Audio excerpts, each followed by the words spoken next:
Aba naku. Totoo ba to? Ito ba ang gagas na ginamit dati ni Park Taiwan?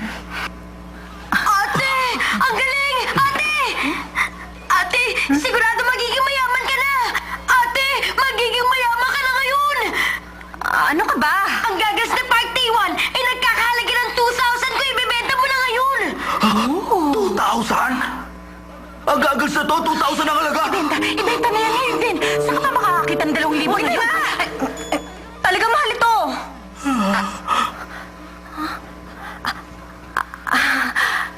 Ang ibig ko sabihin, lalagyan mo ba ng price tag yung mga ganitong walang kwentang bagay? Alam niyo na. Ibenta yan! 2,000! 2,000! Kahit 200, ibebenta natin ito! Hindi naman kita maintindihan kung ano pang iniisip mo! Oh!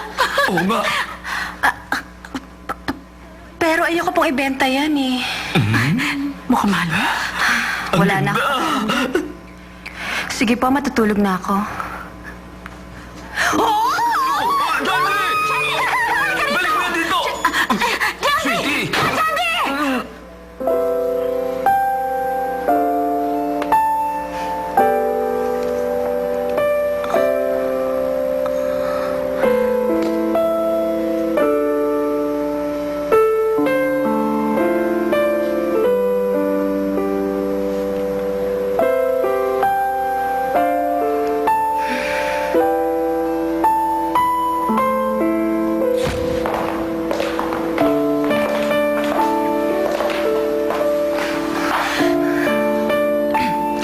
Aalis na ako.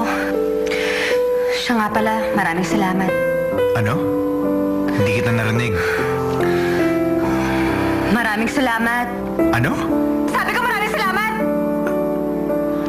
Simpleng salamat lang naman, pwede na yun. Ang dami pa sinabi. Mataas nga pala ang pride mo kahit laundry girl ka lang.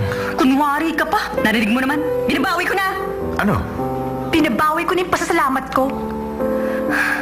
Hindi ka na talaga magbabago, no? Aalis na ako. Teka, laundry girl. Bakit? Oh, huwag kang iinom pag wala ako, ha? Chut! Chut!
Kasama na kita sa pag-aalaga sa kanya.